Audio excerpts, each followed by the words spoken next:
What's going on, everybody? I'm your host, Balian, back with another episode of the Sports Pod. And in today's episode, I'm going to talk about the embarrassing performance the Yankees have put on in the ALDS, giving up 23 runs across the first two games north of the border. However, as the series shifts back to the Bronx, the Yankees still have a chance to make a comeback and advance to the ALCS. I'll get into all of it on the other side of the intro. Hit it.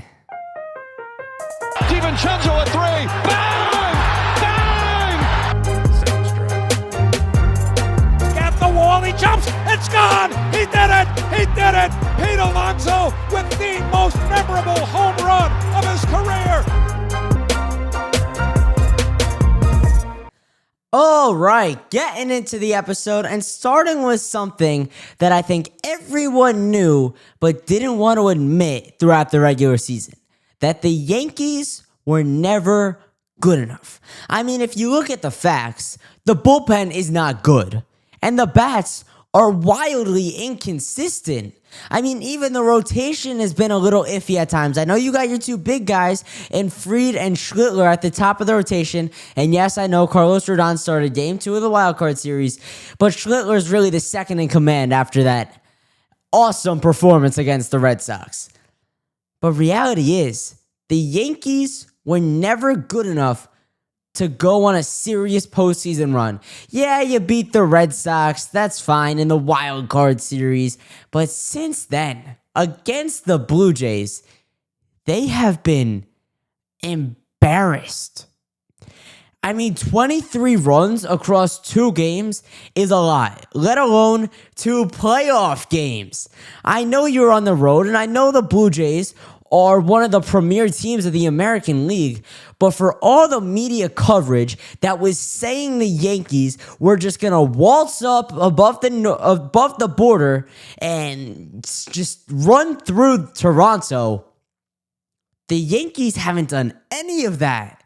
I mean, it's awful. As a Mets fan, it's awesome to see, of course. I was the biggest Red Sox fan in the nation for a couple days last week, and now I'm the biggest Blue Jays fan. Maybe not in the country, but I'm certainly a huge Blue Jays fan right now as I'm rooting for my Jays to sweep this series against the Yankees and move on to the ALCS.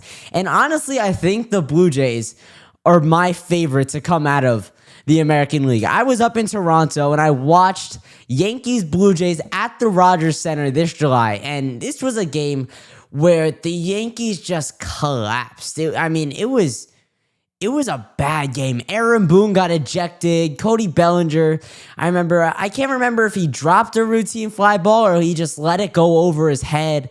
But the Blue Jays were just running all over the Yankees. And the one thing that I noticed that really stood out to me about the Blue Jays is that they play baseball the right way. I think a lot of the jokes on social media about the NBA are ethical hoops versus non-ethical hoops. Some people call Jalen Brunson and SGA non-ethical hoopers where they're foul baiting and getting to the line.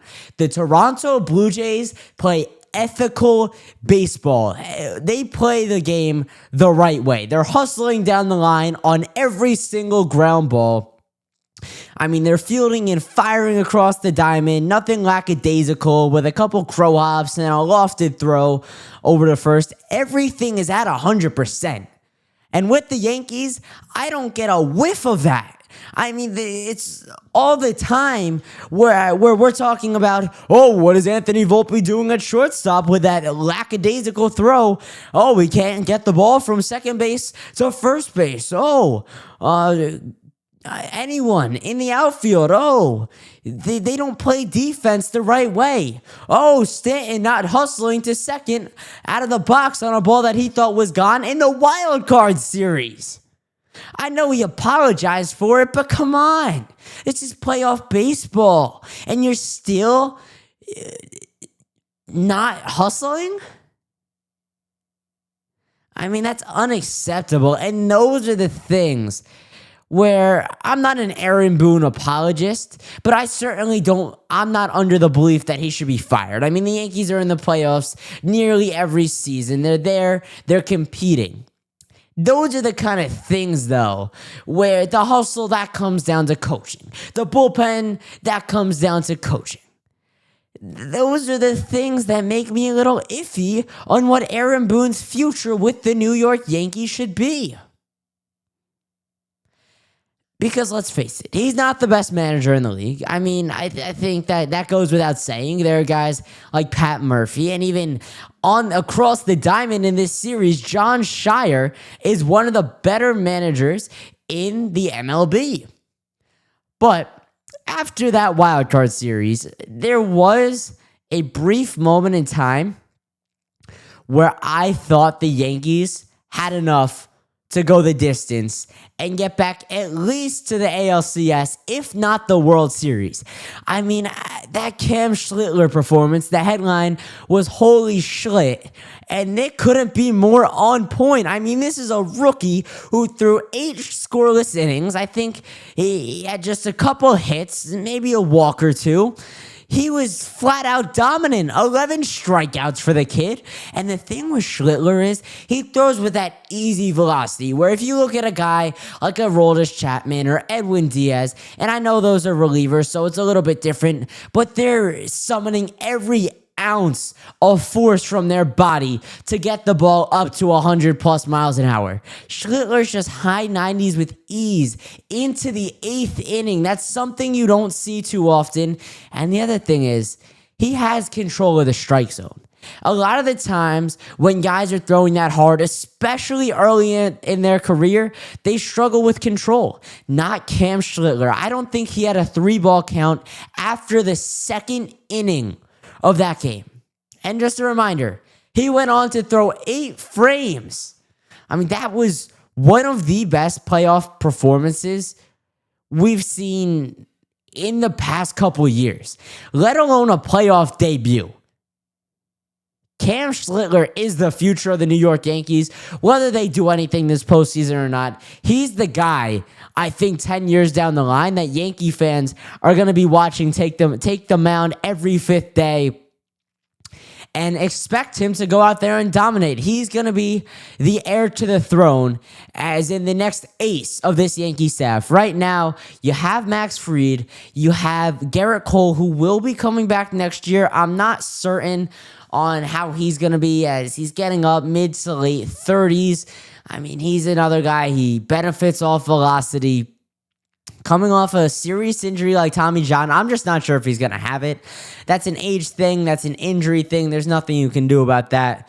But for the next 2 to 3 years, I would say Max Fried is the guy. If Garrett Cole doesn't have it in him to get back to what he was doing last year and previously in his career, Max Fried is the guy. But after that, it's Cam Schlittler and it's Luis Gil. Those are the two guys, and more so Schlittler, that are going to be expected to be the next men up. I mean, it's Andy Pettit, it's CC Sabathia. He's the next in line. These homegrown talents that the Yankees always seem to produce.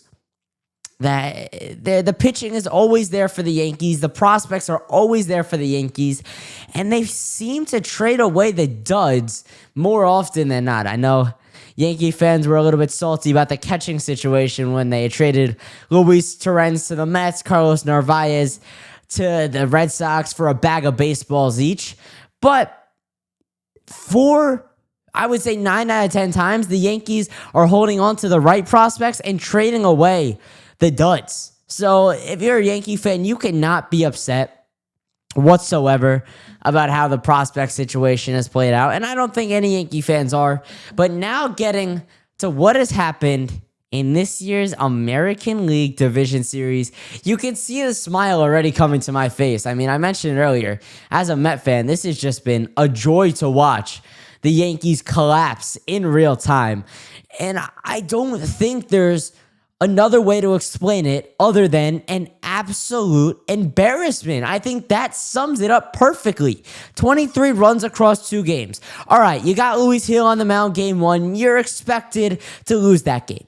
But game 2, with your ace Max Fried on the mound, that is the game that you had to win if you were going to win this series. And I'll bring it back up that the media expected the Yankees to waltz up to Toronto and dominate. You had to take at least one of 2 games in Toronto, no questions asked. Now you got to come home in game 3 with Carlos Rodon on the mound, back against the wall. It's do or die. This is the second time Rodon is going to be pitching in one of these situations this postseason. I'm not buying it. You needed to win game 2. But if the Yankees do find a way to win game 3 with Rodon on the hill, I think it's going 5. Because Schlittler's on the mound game 4. I do think the Yankees have a good chance to send it back up to Toronto if they can extend the series to a game 4.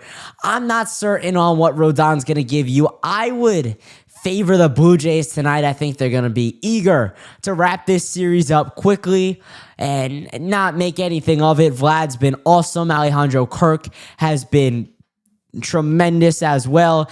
The Yesavage kid, another rookie making a postseason start that dominated. I mean, it's a tale of 2 series for the Yankees, I think, because outside of game 1 in the wild card series, the Yankees really owned the Red Sox. I think Rodon was really good. And besides a couple iffy moments, the Yankees were in control of games 2 and 3 from the time the first pitch to when Ryan McMahon caught that foul ball on the foul side of third base in game 3. But in the ALDS, it's been the opposite. I mean, the Blue Jays have been in command. They haven't given the Yankees any sort of hope, any sort of belief that they can hang with the Blue Jays. The Yankees haven't been in these games at all. And I know last year Aaron Judge did nothing. And I know this year he's been hitting the ball a little bit. But that play in the right field corner where he lets the ball carry him off the sidewall and through his legs is just unacceptable. That's your captain. That's your $40 million man. He's got to be making plays like that. And this is 2 postseasons in a row now where Judge has mishandled a relatively routine play. Obviously, last year I'm referring to the Game 5 drop in center field against the Dodgers. Everyone knows it. But this year, that play, it's less routine, but it's still a play that he should absolutely be expected to make. I mean, so just wrapping up what's gone on so far. It's been embarrassing. The Yankees' bats haven't been there. The arms haven't been there. But there's still a chance the Yankees have came back from down 2-0 in ALDS series before. I think 2017 against the Indians was the last time they did it. So how are they going to do it in 2025 against the Toronto Blue Jays? First, you need an absolute gem from Carlos Rodon. You need the best start of his Yankee career. Second, you need Aaron Judge and Giancarlo Stanton to be the leaders that they're expected to be. Giancarlo has not done much in the 2025 postseason, and Stanton's a guy that's really been around for what he's done in the playoffs rather than the regular season over the last couple of years of his career. He hasn't been some stud in the regular season. Yeah, he's been good. He earned a trip to the All-Star game back in 2022, but what he's done most for the Yankees is succeed in the playoffs, and he hasn't had that in him in 2025. And step 3, ride the back of your young buck, Cam Schlittler, in Game 4 of this series when the Yankees, if they can extend it to a Game 4. And hey, anything can happen in Game 5. A winner takes all. I know the saying is the best 2 words in sports are Game 7. But I mean, I think we got to make an exception for an ALDS, NLDS best of 5 series because a Game 5 winner takes all, I think anyone and everyone would be in to watch that.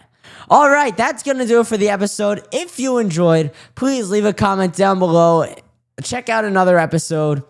I really appreciate it. Follow, share it, like, comment, share with a friend. I really appreciate everything.